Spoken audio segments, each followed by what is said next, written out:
All right, in today's video here, in today's lesson, we're going to look at measuring the center of data. So in chapter 5, we decided and really looked at, once we had a whole list of numbers, a whole bunch of numbers, how we could represent it and summarize it. So we used frequency tables, right, to put them in groups and count up how many fell into each group, and then we turn those frequency tables into histograms or bar graphs so that we could get a visual picture of where the data is. Okay? But sometimes we need more than that. We need to sort of know some characteristics about the data and summarize all the data down to a single number or two. And that's what we're going to do in chapter 6. The first thing we're going to do in section 6.1 is focus on the center of the data. So we're going to look for the center of the data, and that can mean different things. So the two major measurements we're going to use for the center, we're going to use the mean and the median. And on this first slide here, we're defining the mean. Now, the mean is an average. It's what we generally think of as averages, and you've probably seen mean or median before, maybe both of them. But if you took a bunch of tests and wanted to know your average test score, you would just add them all up and divide by how many you had. And that's what this formula is. Okay. Mean and median, there are some specific formulas as to how to do them. I don't think you need to memorize definitions and memorize formulas if you understand what to do. Sometimes you can sort of summarize it in a few words. But the formulas are here. If you do take a statistics course, the mean in particular becomes a central part of statistics that you use on and off throughout the semester. So simply stated here, the definition in your book, the mean of a set of data is a measurement of the center, and it's found by adding the data values up and dividing by the total number, right? So you're just going to sum up, add up all the data, and divide by how much data you have. Now, there is a special symbol used for the mean when we're talking about a sample, and we'll get into the issue of samples and populations in a statistics course. We have this X bar, so there's like a line over this X that's used to represent the mean. We also sometimes use the Greek letter mu to represent the mean. Okay, so when you get into statistics, there's this X bar and there's this mu that are both ways to represent the mean. X bar is used when you're dealing with a sample, mu is used when you're dealing with a population. That's not important for this semester. For this semester, when I ask you the mean, I'll just use the word mean. Okay? So the way you find the mean, it's what we traditionally think of as the average. Just add up all the numbers and then divide by how many you have. So I'm going to do some typing here. My pen has not worked out all that well, but I think I can type a little more neatly here. So when we want to figure out the mean, we're going to have to add up all the numbers. Right? 65 plus 73 plus 82 plus 77 plus 90 plus 84 plus 75. Okay, so I have to add all those numbers up, and it's as simple as getting a calculator out, adding them all together. Okay, so take a minute, add these all up on your calculator, see what you get. We know that on the bottom we're going to be dividing by however many numbers there are. 1, 2, 3, 4, 5, 6, 7. Okay? So here's my calculator. I don't think I need to be in scientific mode, so I'll just make this a little bit simpler. I'm going to add up all the numbers here.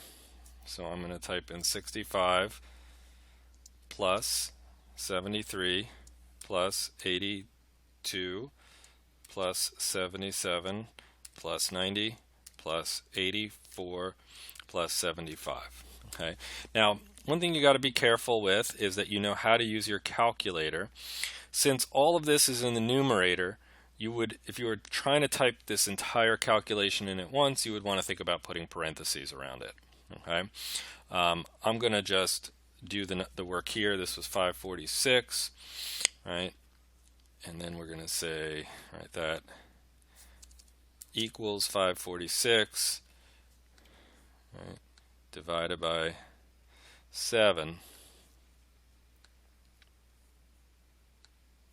Just move the 7 over there.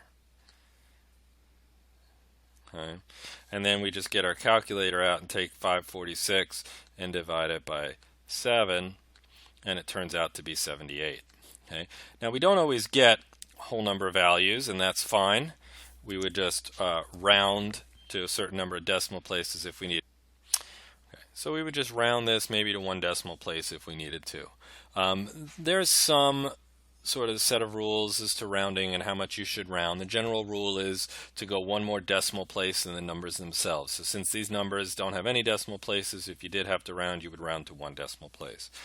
But I'm not going to take points off for rounding, but you should always show your work. Now, if you just type this in your calculator, the first plus the second plus the third, so on, and then put divided by 7 without parentheses, then the order of operations is actually just going to divide the last number by 7. So since this is not very complicated, not very long to do, I would just add the numbers up, write it down, then do the dividing as a separate. So make sure you hit the equal sign to add them up before you do the dividing. Otherwise, you're not going to actually get what you think. But as long as you show it on paper that you knew what to do, if somehow your calculation falls short, you would still get credit for that. Okay. So the mean is a pretty typical average, what we normally think of as average. Add them all up and divide by how many there are. If having a formula helps you memorize that, great. Otherwise, you could put it in your own words, add them up, divide by the amount, something like that. Okay, so that's the mean, that's the traditional average, and it's one of the ways to measure the center of a test. And it takes every a data set, and it takes every value into account. And often when I give a test, I like to look at the mean. But there's another measurement I like to look at also, the median. And the median measures the center by looking at the middle. Okay, so what we do is arrange them from smallest to largest or largest to smallest, and then try to split. Right. Basically, what we're looking to do is to split the data into 2 equal parts. Okay, half should be below the median and half should be above the median. Now, this stuff here is a formula. Let's for a minute not even worry about a formula. Okay, unless we're dealing with large data sets, we don't really need a formula for the median. What we need to do is find the middle. And there's really 2 cases. If there's an odd set of numbers, then there'll be 1 number in the middle. If there's an even set of numbers, there'll be 2 in the middle.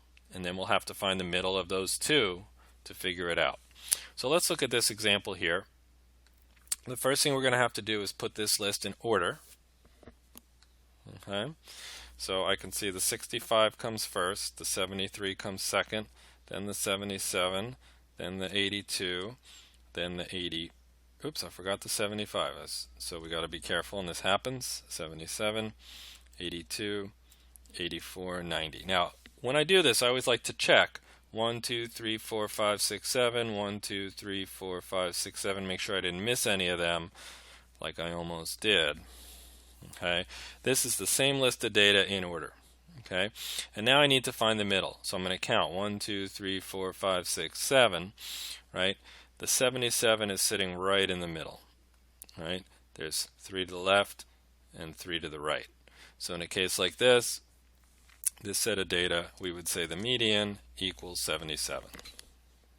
Okay, so the median in a case like this is pretty simple. Just find the one in the middle. Now, what position is this in? Well, there was 7. 7 plus 1 is 8. 8 divided by 2 is 4. This was in the 4th position. Okay, but I think if you have a list of data, it's not that hard to figure it out. And we're not going to give you, this semester data sets that have 20, 30, 40, 50 numbers in them where you might want to figure out where it is without just counting on both sides. Okay, so let's look at another situation. This is basically the same set of data. I just added the number 95 onto the end, so I put the list in order here. Again, the biggest thing, if you make a mistake with the median, it doesn't make any sense to find the middle of the data unless you put them in order.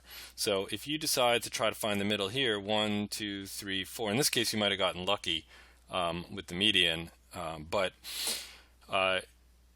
it doesn't make sense to talk about the middle until you have the list in order. So make sure you put the list in order. That's part of the rule and definition for the median. Okay. So now in a case like this, we have 1, 2, 3, 4, 5, 6, 7, 8 numbers. So 1, 2, 3, 4, 1, 2, 3, 4. The middle is actually right here. It's in between 77 and 82. 77 can't be the middle because it would have 3 below and 4 above. 82 can't be the middle because it would have 4 below and 3 above. So the middle is actually sitting right in between 77 and 82. Now you might be able to see where the middle of that is, but you don't have to see where it is. You can just take the two numbers, 77 plus 82, right, and divide by 2. Average them. Okay, so 77 and 82 is 159. 159 divided by 2. Well, 160 divided by 2 would be 80, right? So this is 79.5. Okay, so in this case, the median is actually not one of the numbers in the list. It's the average of the two in the middle. Okay, so if you have an even set of numbers, the middle's always going to be in between two numbers, and then you have to either figure out the middle or just average the two together. Okay, so we have the mean and the median. One other thing I wanted to look at, one thing we sort of skipped over last class but shows up again this class, is a dot plot. A dot plot is a quick visual. It looks a little bit like a histogram, but we use these dots. And in a case like this, this is the number of minutes that people took to eat breakfast. So we have a sample here, right? One person took 3 minutes, one person took 4, 2 people took 5 minutes, one person took 6, one took 8, 2 took 9, one took 10, and one took 12. So you have all the data here you need. We could then use that to find the mean and the median. Okay, so to find the mean, right, we're going to need to add all the numbers up and divide by how many there are. So the numbers we're going to add are 3 plus 4 plus 5 plus 5 plus 6 plus 8 plus 9 plus 9 plus 10 plus 12, right? And then we're going to divide this all up, right, by how many numbers there are. 1, 2, 3, 4, 5, 6, 7, 8, 9, 10, right? Each dot represents a number. Okay. So when we add the top up, right, 7, 12, 17, 23, 31, 40, 49, 59, 71, right, and you can certainly use a calculator to do that. 71, right, divided by 10, and in this case we are going to get a decimal, right? We're going to get, I'm going to put an equal sign here, I'm going to put an equal sign here, and then we'll get 7.1. Okay, so that's the mean. Now the nice thing about doing this is when you're using a dot plot, since you can read these in order, you can actually look at this list right here as the list of numbers. So how many numbers are there? We know there's 10, right? So we have 1, 2, 3, 4, 5, and then we have 1, 2, 3, 4, 5. So we can actually just kind of reuse the numerator of our mean, 5 over here, 5 over here. The median is going to be the middle of 6 and 8. Okay, and you could certainly get a calculator out to figure out the middle of 6 and 8, but you could also hopefully see that the median would be 7. Okay, so in some cases the mean and the median are going to be very close together, but in some cases the mean and the median are very different. When you get into statistics, you'd be studying when that happens and what that tells you. But if you the situation in the real world where you do hear the word median is people talk about median household incomes. So there are going to be some income values that are very high and some that are very low. When you don't want those really high ones or really low ones to kind of influence the center too much, you look at the median, sorry. The mean, it takes every single data value into account. The median just kind of looks at the middle. So sometimes when there are exceptions to the rule, exceptionally high or exceptionally low values that you don't want to influence the center too much, you can use the median. That's not important for this semester. This semester, all you'll see on the quiz and in the homework is, can you find the mean and the median? You should be able to do it from a list of numbers like this, and you should be able to do it from a dot plot if it shows up. Okay, so practice this. It shouldn't be that hard once you understand the basic idea. Just remember to put the list in order before you find the median.